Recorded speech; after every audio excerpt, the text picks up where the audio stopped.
From Hollywood, the Jack Benny Program with Jack's special guest, Danny Thomas.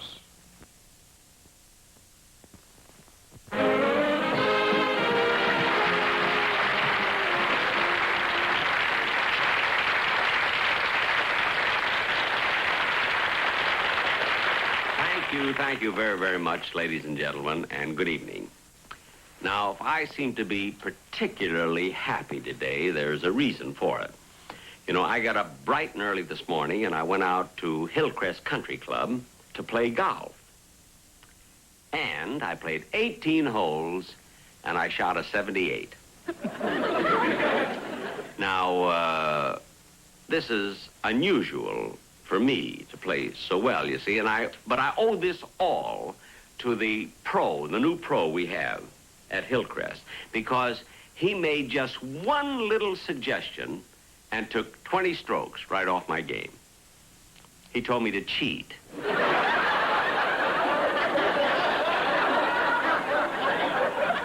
So now I carry 11 clubs and an eraser.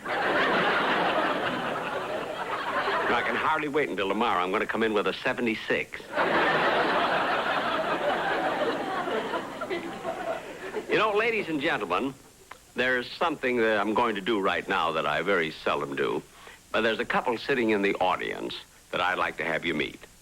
My sponsor and his wife, Mr. and Mrs. Lewis.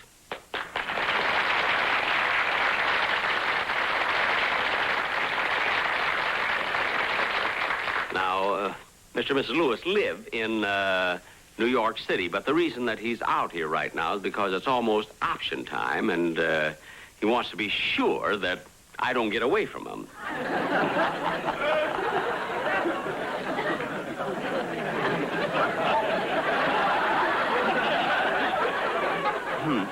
You know, as long as I have been in show business, I've always made it a point to try to do something different or have something new on my show, you see. And the other day I was listening to a radio program, and I heard a violin player. Well, I don't recall the station, some small station, but this violinist was so wonderful that I immediately told my producer to get in touch with this violinist and have him here on my program, you see. And I understand he's here right now, and I'd like to have you meet him. His name is Mr. Orville Gifford. Mr. Gifford, I'm Jack Benny. Hi, Rube. Now, before you play a number, I'm sure that our viewers would like to know something about you. Well, I'm not only a musician on radio in the evening, but during the day I operate my own farm. Oh, you have a farm. Are you married? Yep, married and got 16 kids. 16 children? Yeah. What are the names? Well, there's A, Alvin, B, Bertram, C, Catherine, Donald, Ella, Francis, Zebra. Wait a minute, hold it, just a minute. You named one of your children Zebra? Yep. I was hoping if I skipped right to the Z's, that would be the end of it. And it wasn't? No. George, Henry, Iris. I see. Now, the reason I asked you to come on this show was to play your violin. I understand you do novelty numbers. Is that right? Well, I wrote a musical melodrama that wowed him at the county fair. A musical melodrama? Mm-hmm. I see. Well, I'd love to hear it. I'm sure we all would. Well, at the rise of the curtain, we see a living room. In the center of the living room, there's a dog fast asleep, but a burglar enters the house through a rusty door. We hear the door open. He's in. It's dark in this room. He don't see the dog, and he steps on the dog's tail. Wait a minute. Is that the dog yelping? No, the burglar. The dog bit him. There's a knock on the door. The owner arrives. He sees this burglar take the money, and the struggle is on. He's up. He's down. The owner shoots. Oh, and he got the burglar. No, the shot woke up the dog. Now I'm all mixed up.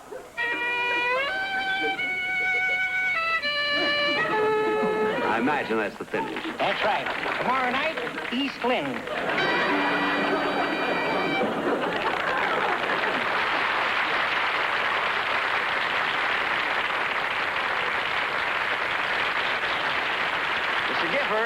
Mr. Gifford, come out here and take a bow.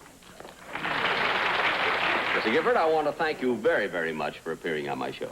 Thank you very much, Mr. Benny, for the opportunity. Before I go, I'd like you to meet my wife.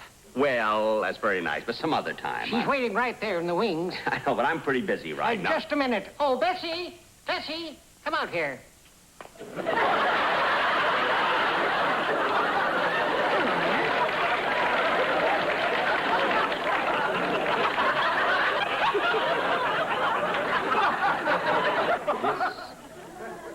This is your wife?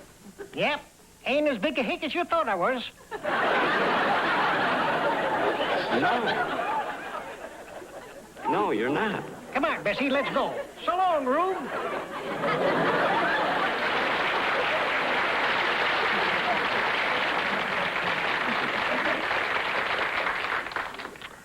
Well, after 16 children, he sure looks good. You know, sometimes, ladies and gentlemen, my enthusiasm for finding new talent doesn't always work out so well. But fortunately, I have a sponsor who goes along with my experiments. Isn't that right, Mr. Lewis?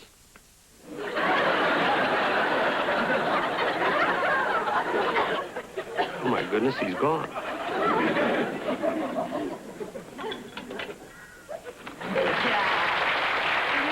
Snap out of it. I can't help it. Imagine my sponsor walking out right in the middle of my show. Well, it's your own fault. You knew your sponsor was going to be in the audience. You had to give him Orville Gifford instead of spending money for a good act. Yeah. And of all times for it to happen. I mean, just tomorrow morning, I got to walk into Mr. Lewis's office and talk about a deal for next year. Well, look, Jack, if you're really worried about the business meeting with your sponsor tomorrow, why don't you call Mr. Lewis and tell him you'd like to have dinner with him tonight? Hey, that's a good idea. No, that's ridiculous. I mean, if he was mad enough to walk out in the middle of the show, how can I expect him to buy my dinner? No, Jack, you buy his. Oh, all right. All right. Now, where would be a good place to take him, Mary? I mean, how about the Coconut Grove? Oh, that'd be wonderful. They have a great floor show, and I hear Milton Berle is terrific. Milton Berle is playing there? Yeah, and they say he's never been funnier.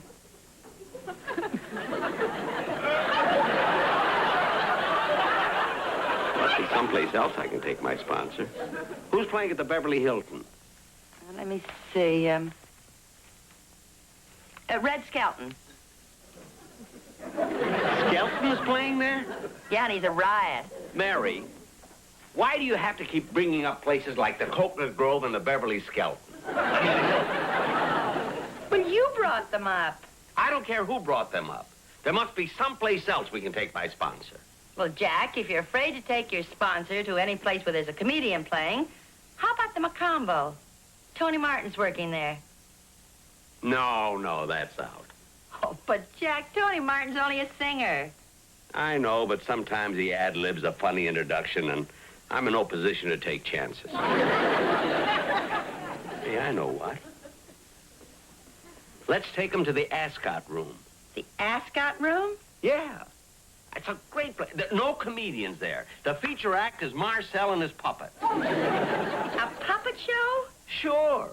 And look, as long as my sponsor and his wife want to relax, there's no reason why I shouldn't relax, too. Mary, look, you go and change your clothes, and I'll call my sponsor and tell him I'm going to pick him up in a cab right away. Okay. Oh, Jack, you better let me take my car. Why? Well, with your luck, you may get a funny cab driver. Oh, that's good thinking. Good thinking. I'll tell him.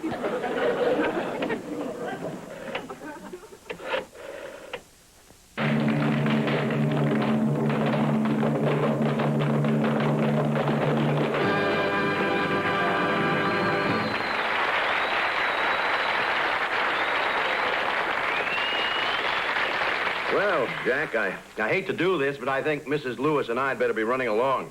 You know, I was up very early this morning. I've got a big day tomorrow. In fact, I've got 2 appointments ahead of yours. Oh, well, wait a minute, Mr. Lewis. Why don't you stay and see the rest of the show? There's a puppet act down here that's sensational. It's the talk of the town. I love them. Sit down, please. Well, all right. Ladies and gentlemen, we have been fortunate during the past few weeks to have as our featured attraction that world-famous puppet act, Marcel and his singing puppets. You'll love it. But unfortunately, Marcel caught the flu today and will be unable to appear. Oh, that's a shame.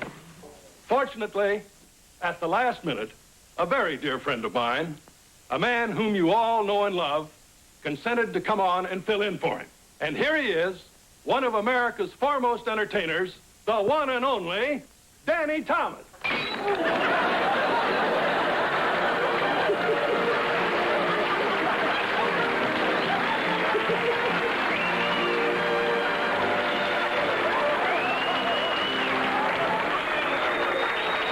you very much. Oh, please.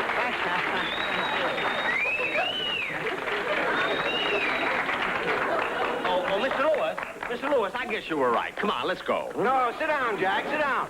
I want to watch this. I've never seen Danny Thomas in a nightclub before. I know, but look, you got up so early. You have to get up so early tomorrow morning. And look at the big day you've got. You've got a couple of appointments.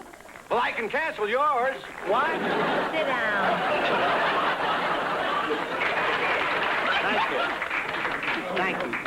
Thank you very much. A lovely reception. I'm very happy to be here. I'm sorry it has to be under these circumstances. But, you know, it seems lately I've been substituting for a lot of actors who've been getting sick. I guess I'm the only entertainer in the world who's registered with the Actors Guild and the Mayo Clinic. It certainly is. Well, I think... Oh, I gotta tell you a story. I must tell you people a story because you're a very receptive audience and it's cute stories. A fella goes to a psychiatrist, see, looking pretty peaked, and the psychiatrist says, now, just lie down on the couch, my man. We'll get to your problem in a moment. First, tell me about yourself, about your family life. I says, well, Doc, I'm very happily married. I have a very beautiful wife. I have a son attending Harvard. Our daughter goes to Vassar. We have a 40-room house. We have 3 automobiles, a swimming pool. We have a yacht at Balboa. We have our own airplane, too. And the doctor said, well, my goodness, that sounds like very luxurious living. What's your problem? And he said, well, Doc, my problem is I only make $65 a week.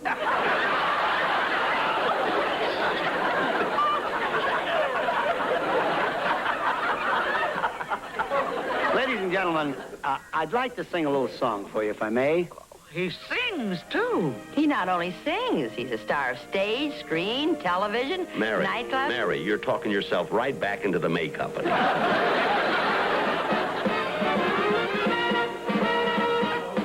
When the red, red robin comes bobbing along, there'll be no more sobbing when he starts to throbbing his old sweet song. Hey, wake up, you sleepyhead. Get up, get out of bed. Cheer up, the sun is red. Live, love, laugh, and be happy. What if I've been blue? Now I'm walking through fields of flowers. Rain may glisten, but still I listen for hours and hours. I am just a kid again, doing what I did again, singing a song. When the red, red robin comes bobbing along. What if I've been blue? Now I'm walking through fields of flowers. Rain may glisten, but still I listen for hours and hours. I'm just a kid again, doing what I did again, just singing my song. When the red, red robin, oh, the red, red robin, when the red, red robin comes a-bobbing along.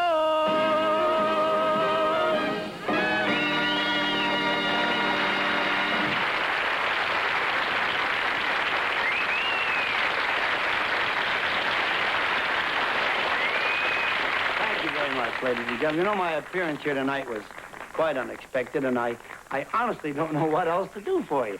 Hey, Danny, tell us the story about the man on the bus. Oh, do you want to hear that one? All right. Thank you. Well, there was this fella, see? He was on a bus traveling from New York to Los Angeles by bus.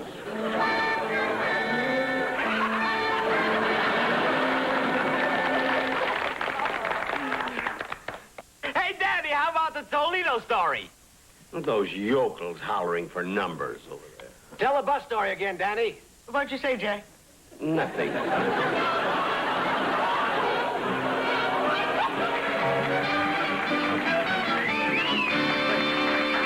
Thank you. Thank you very much, ladies and gentlemen. You know, I came out here expecting to do only about 15 minutes. I've been on over an hour. Thank you very, very much for a delightful evening. Goodbye. Lend me your handkerchief. I've been laughing so much I'm crying. Jack has a few tears in his eyes, too. Imagine a man coming on at the last minute and holding an audience in the palm of his hand for over an hour. I still think it's a shame that you missed the puppet act. Jack, look, here comes Danny. Hi, Mary. Hello, Danny. Yeah, hi, Jack. Hello. Hello, Danny. Say, I got a note to come to your table. A note? Yeah, who's Mr. Lewis? Mr. Lewis is Jack's sponsor. Always happy to meet a sponsor. How are you, Mr. Hello, Lewis? Danny. Fine, thank you. And this is Mrs. Lewis. Well, how do you do, How Mrs. do you Lewis? do? Certainly hope you folks enjoyed the show. Oh, we thought it was wonderful. Well, thank you. Thank you very much. Do you mind if I sit down? No, Danny, I'm sorry, but we really have to go now. We've been here so long. Come on, Mr. Lewis. Well, Jack, if you're feeling tired, why don't you run along? Thank you. Just a moment. Well, all right, I'll stay. Well, if you want to stay, I really got to go. Why? I have to get up early in the morning, look for a job. You've saved your money. It's certainly a pleasure to have you with us, Mr. Thomas. Thank you, my dear. Why don't you just call me Danny?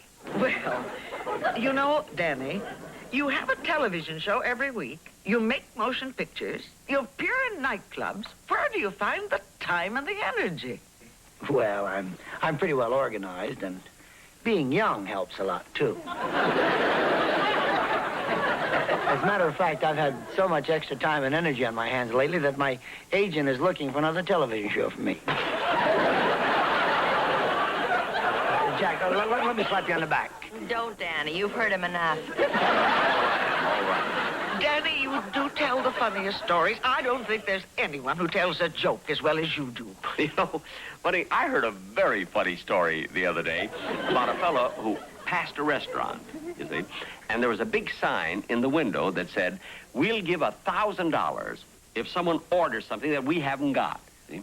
So this fellow walked inside and sat down at the table, and he said to the waiter, he said, "I'd like an elephant's ear on a bun." See? So the waiter went out to the kitchen about a half hour. He came back and he said, "Here's your $1,000.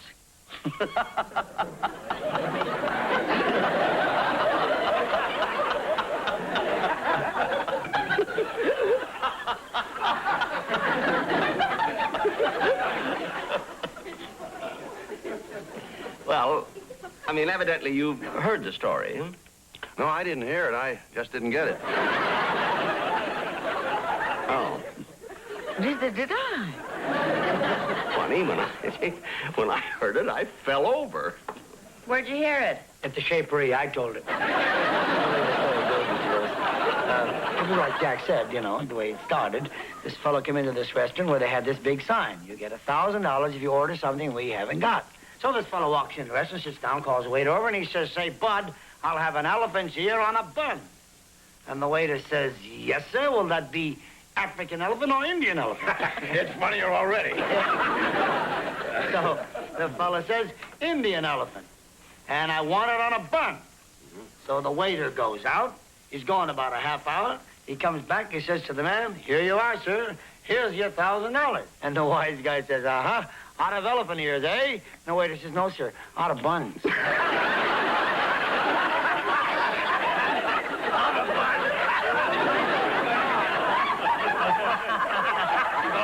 I mean, he changed change a few words, but basically it's the same story. Well, folks, I hate to rush off this way, but I've got a second show to do. So I'm very, very happy to. Goodbye, Danny. Enjoy it. Goodbye, Mrs. Lewis. Goodbye, Mary dear. So long, Bye, Jack. Danny. So long.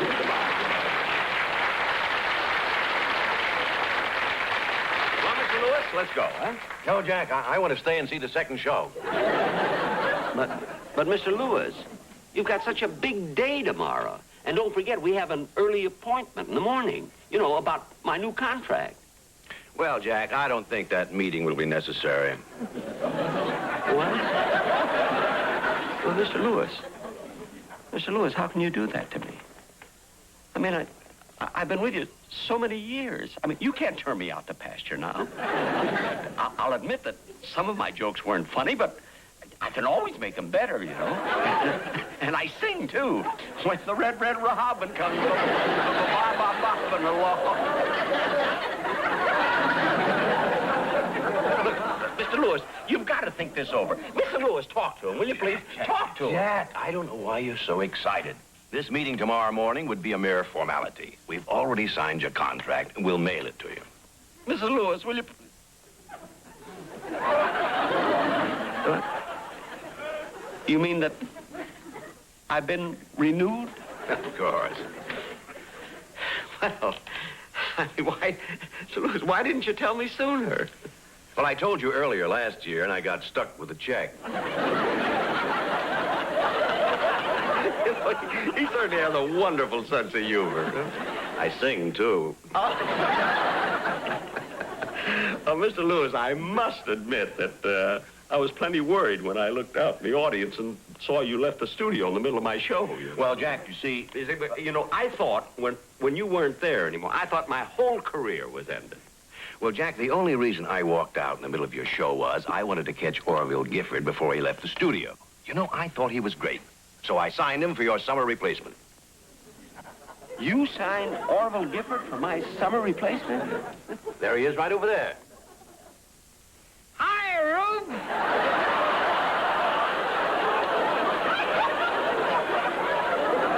Well, I'll be darned. Oh, waiter. Yes, sir.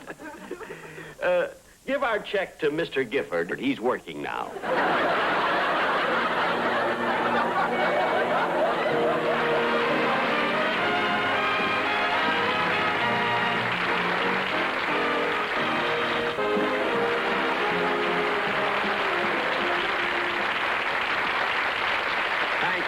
Thank you very much, ladies and gentlemen. And now, I'd like to bring out once again, for a bow, my guest star, Danny Thomas.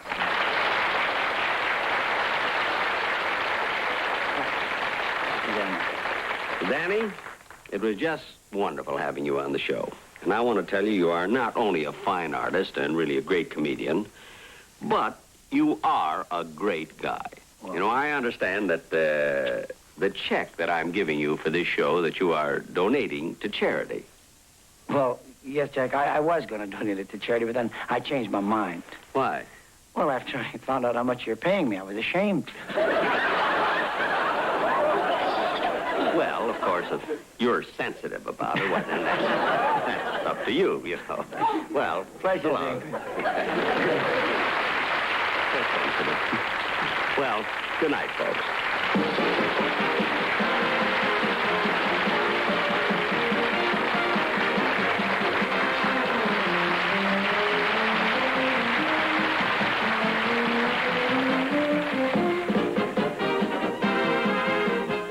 Have you caught Maude recently? It's getting funnier and funnier, and it's on TV 20 Monday through Friday following The Jeffersons at 6:30.